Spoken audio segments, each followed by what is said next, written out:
अस्सलाम वालेकुम। इस लेसन में हम देखेंगे क्लास क्या होती है, क्लास सेंटेंस से किस तरह से मुख्तलिफ होती है, प्रेडिकेट क्या होता है।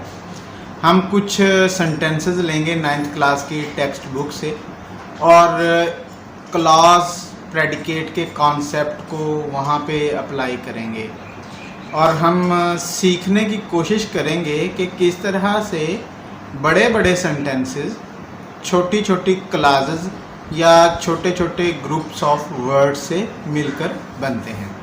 मैं मोहम्मद अफजल राना, मुझे सपोर्ट करने के लिए मेरे यूट्यूब चैनल को सब्सक्राइब करें। अगर आपको लगता है कि इस किस्म का कंटेंट स्टूडेंट्स को इंग्लिश की अच्छी कंप्रीहेंशन में हेल्प कर सकता है तो इस वीडियो को अपने फ्रेंड्स के नेटवर्क में शेयर करें। टॉपिक हमारा है क्लॉज को देखना है हमने, क्लॉज सेंटेंस से किस तरह से मुख्तलिफ होती है, प्रेडिकेट क्या है, और फिर ऑफ कोर्स हमने इस नॉलेज को अप्लाई करना है कुछ सेंटेंसेस पे और वो सेंटेंसेस जो है वो 9th क्लास की टेक्स्ट बुक से आएंगे। मैं बता दूं कि ये लेसन स्पेसिफिकली 9th क्लास के स्टूडेंट्स के लिए डिज़ाइन किया गया है और इस लेसन का ब्रॉड पर्पस जो है वो ये है कि स्टूडेंट्स इंग्लिश को अच्छी तरह से समझ सकें और फाइनली वो अपनी इस समझ को, इस कंप्रीहेंशन को यूज़ कर सकें इन देयर राइटिंग। तो अब हम देखते हैं सबसे पहले कि ये क्लॉज सेंटेंस से किस तरह से मुख्तलिफ होती है। ये डेफिनेशंस दोनों आपके सामने हैं कि क्लॉज क्या होती है और सेंटेंस क्या होता है, और इन दोनों डेफिनेशंस को देख के आप बड़ी अच्छी तरह से अंदाज़ा लगा सकते हैं कि आप क्लास को कैसे डिस्टिंग्विश करेंगे फ्रॉम अ सेंटेंस। तो क्लास की डेफिनेशन है a group of words consisting of one subject and one predicate and a part of a longer sentence. क्या होती है क्लास के लिए कि ये एक तो अल्फाज का ग्रुप होता है, उसमें एक सब्जेक्ट होता है, एक प्रेडिकेट होता है और ये किसी लंबे सेंटेंस का हिस्सा होती है, यानी उस सेंटेंस में और भी क्लासेस होती हैं या वो सेंटेंस जो है वो लेंथी सेंटेंस होता है और उस सेंटेंस को मुख्तलिफ क्लासेस को कंबाइन करके आपस में बनाया जाता है। सेंटेंस को अगर आप जो है वो देखते हैं तो सेंटेंस की डेफिनेशन है a group of words consisting of at least one subject and one predicate, यानी अल्फाज का एक ऐसा मजमुआ होता है जिसमें कम अज़ कम एक सब्जेक्ट हो और एक प्रेडिकेट हो। मतलब इसका क्या है कि एक सेंटेंस में एक से ज़्यादा सब्जेक्ट और एक से ज़्यादा प्रेडिकेट हो सकते हैं। क्लास के साथ जो है वो ऐसा नहीं है। क्लास में जस्ट जो है वो एक सब्जेक्ट होगा और एक जो है वो प्रेडिकेट होगा। अब ये मैं बार बार वर्ड जो है वो प्रेडिकेट बोल रहा हूँ तो इस प्रेडिकेट को भी हम डिफाइन कर लेते हैं कि ये प्रेडिकेट क्या होता है। तो ये स्लाइड आपके सामने है जिसमें प्रेडिकेट की डेफिनेशन है, आप देख सकते हैं। ये क्या है, ये भी एक वर्ड हो सकता है या ग्रुप ऑफ वर्ड्स हो सकते हैं। इम्पोर्टेंट चीज़ जो समझने वाली है कि ये एक लफ्ज़ हो सकता है या अल्फाज का एक ग्रुप हो सकता है और ये हमें सब्जेक्ट के बारे में कुछ बताता है, कोई इन्फॉर्मेशन देता है सब्जेक्ट के बारे में। और सब्जेक्ट हम देख चुके हैं इससे पहले वाले लेसन में कि सब्जेक्ट जो है वो क्या होता है।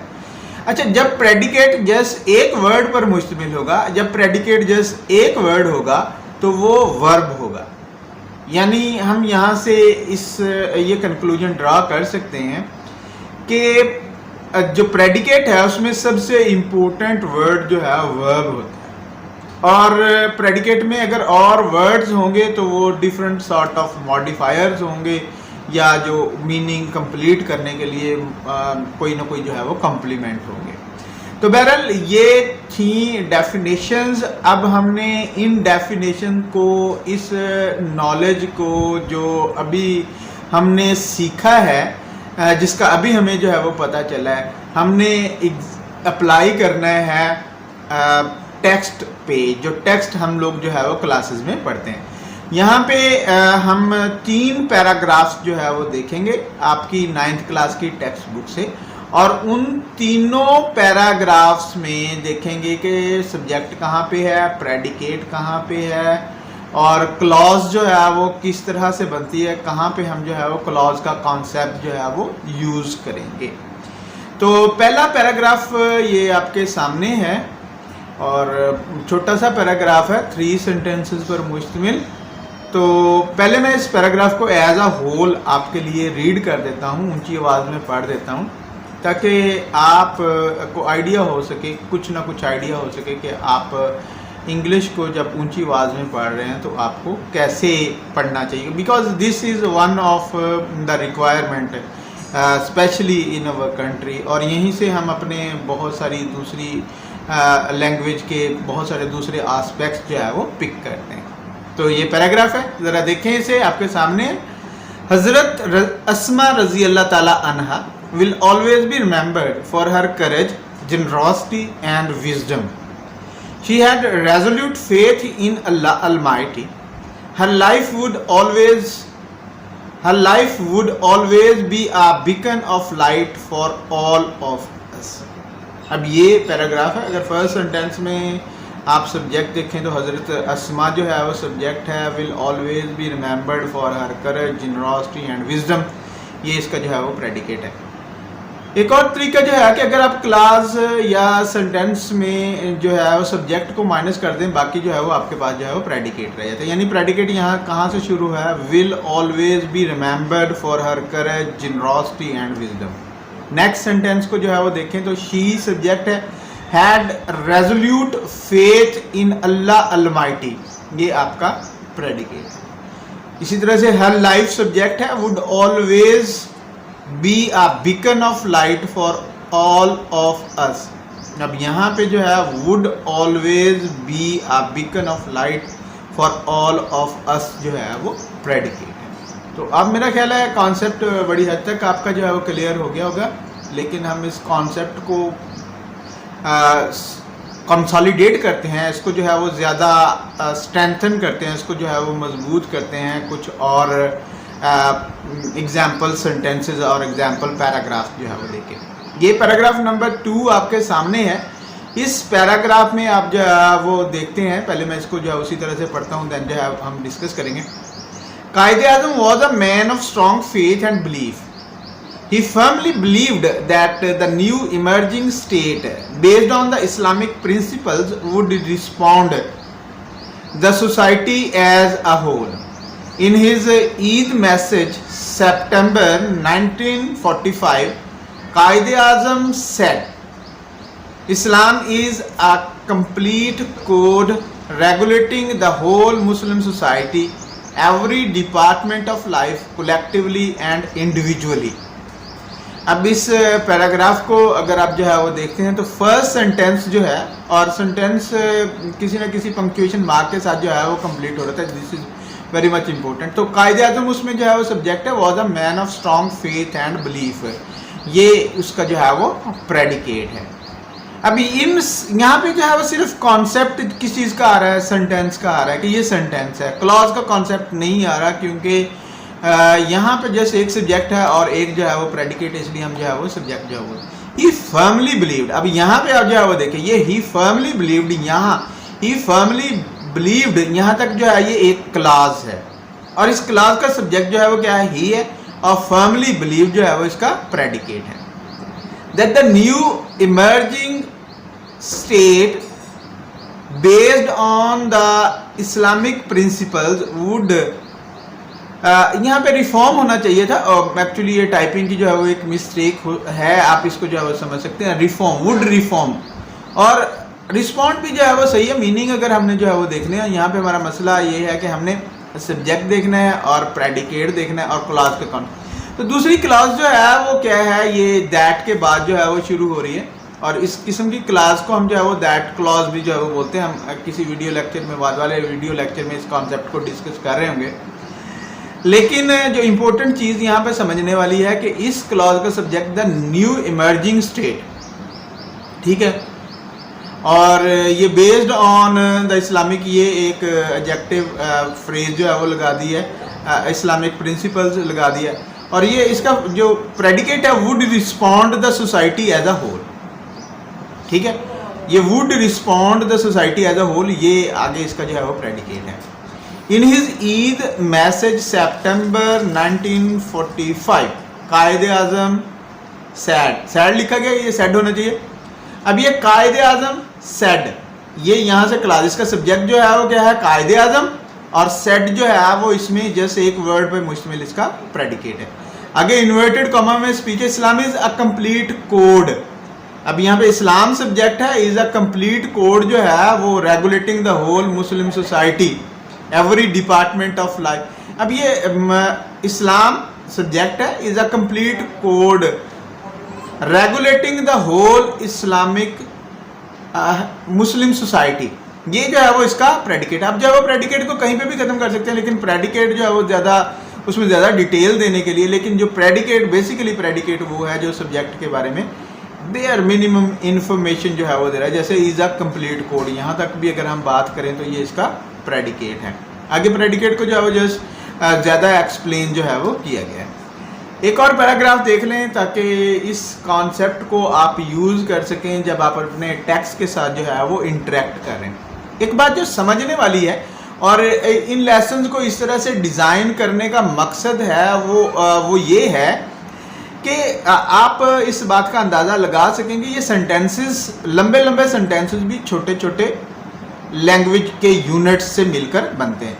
अगर आपको उन यूनिट्स की अंडरस्टैंडिंग है, आप उनको जो है वो रिकग्नाइज कर सकते हैं, तो ये एक एडेड एडवांटेज है। और फिर आप जो है वो समझ सकते हैं कि इन्हीं यूनिट्स को साथ मिला के इसी तरतीब से आप इसी किस्म के सेंटेंसेस बना सकते हैं, या तरतीब को जो एक्सेप्टेड तरतीब है कि उस तरतीब को थोड़ा बहुत जो है वो तब्दील करके मीनिंग जो है वो क्रिएट कर सकते हैं। और ये आपको जो है वो क्रिएटिव राइटिंग की तरफ लेके जाता है और आप ज़्यादा आसानी से चले जाते हैं एज़ कम्पेयर्ड जब जो है आप, क्योंकि जिस तरह से हमारे यहाँ प्रैक्टिस है कि हम सेंटेंस को एज अ होल लेते हैं and then most of the student उसको क्रैम करने की कोशिश करते हैं। मोस्टली मैं कहूँगा ऑल ऑफ द स्टूडेंट, जहाँ तक हमारे government colleges and schools, even जो है प्राइवेट कॉलेजेस और स्कूल, जहाँ तक मेरा एक्सपीरियंस है फॉर द लास्ट 20 ईयर्स के, मैंने देखा किस तरह से हम लोग जो है वो पढ़ाते हैं, किस तरह से स्टूडेंट जो है वो पढ़ते हैं।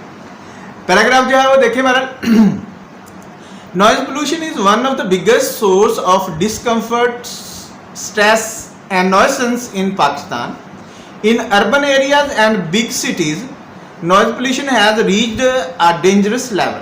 For instance, in a survey conducted by the Punjab Environmental Protection Agency claims that the level of noise in Lahore has reached 91 decibels, whereas a maximum of 75 decibel is acceptable. This means that the mental and physical health of so many people is already at risk. अब इस paragraph को जो है वो देखें, मैं sorry for the mistakes, यहाँ कुछ जो है वो टाइपिंग की मिस्टेक्स हैं and in future I will take care कि ये मिस्टेक जो है वो इस किस्म की ना रहें, क्योंकि ये they are sometimes very much disturbing. लेकिन मैं इनको जो है वो पॉइंट आउट कर देता हूँ कि यहाँ पे जो है वो ये टाइपिंग की मिस्टेक्स है। अब फर्स्ट सेंटेंस को आप जो है वो देखें, इसमें नॉइज पोल्यूशन जो है वो सब्जेक्ट है, is one of the biggest source, ये इसका जो है वो प्रेडिकेट है। यानी आप एक ये सेंटेंस है और इसको सिंपल सेंटेंस है, इसमें अगर आप जो है वो सब्जेक्ट निकाल दें, ठीक है, in urban areas and big cities. उसके बाद अगर आप जो है फिर देखते हैं तो यहाँ पे नॉइज पोल्यूशन सब्जेक्ट है, has reached a dangerous level, ये इसका जो है वो प्रेडिकेट है। For instance in a survey conducted by the Punjab environmental protection agency है, ये प्रोटेक्शन है, ये इरेक्शन गलत लिखा गया, एरोटेक्शन पता नहीं क्या लिखा गया, लेकिन प्रोटेक्शन है। तो क्लेम्स यहाँ पे ये सब्जेक्ट है पंजाब इन्वायरमेंटल प्रोटेक्शन एजेंसी, और क्लेम्स इसका जो है वो प्रेडिकेट है, जस्ट एक वर्ड पर जो है वो मुश्तमिल है। The level of noise in Lahore, यहाँ पे the level of noise in Lahore, ये जो है वो सब्जेक्ट है, हैज रीच्ड 91 डेसिबल, ये यहाँ तक जो है वो इसका प्रेडिकेट है। और वेयर एज अ मैक्सिमम, अगर ये इसको वेयर हैज लिखा गया, ये भी मिस्टेक जो है वो आ गई, लेकिन ये वेयर एज है वर्ड, यहाँ पे maximum of 75 decibel is acceptable. यहाँ पे अ मैक्सिमम ऑफ 75 डेसिबल जो है वो सब्जेक्ट है और इज एक्सेप्टेबल जो है इसका प्रेडिकेट है। तो ये चीज जो है वो अंडरस्टैंड करने वाली है। This means that the mental, यहाँ पे दिस सब्जेक्ट है और मीन्स इसका जो है वो प्रेडिकेट है। उसके बाद जो नेक्स्ट क्लॉज जो है वो शुरू हो जाती है। ये दिस मीन्स यहाँ तक जो है वो ये क्लॉज है, मैं बार बार जो है इसको बोल रहा हूँ कि सब्जेक्ट प्लस वर्ब जो है वो, या सब्जेक्ट प्लस प्रेडिकेट जो है उसको क्लॉज बोलते हैं। That the mental and physical health of so many people, अब ये the mental and physical health of so many people ये सब्जेक्ट है और इज ऑलरेडी एट रिस्क ये इसका जो है वो प्रेडिकेट है। और ये the mental and physical health of so many people is already at risk, ये पूरे का पूरा जो है वो एक क्लॉज बनता है। दूसरे लफ्ज में आप समझ सकते हैं कि आप कह सकते हैं कि इस सेंटेंस में दो क्लॉजेज हैं। तो एक सेंटेंस में एक से ज़्यादा क्लॉजेज हो सकती हैं। हम क्लॉजेज का कॉन्सेप्ट जो है वो आने वाले लेसन्स में ज़्यादा अच्छी तरह से डिस्कस कर रहे होंगे। बहरहाल मुझे उम्मीद है कि आपको जो कॉन्सेप्ट जिस कॉन्सेप्ट पे आज हमने जो है वो बात की वो आपको बहुत अच्छी तरह से क्लियर हो गया। अल्लाह हाफिज़।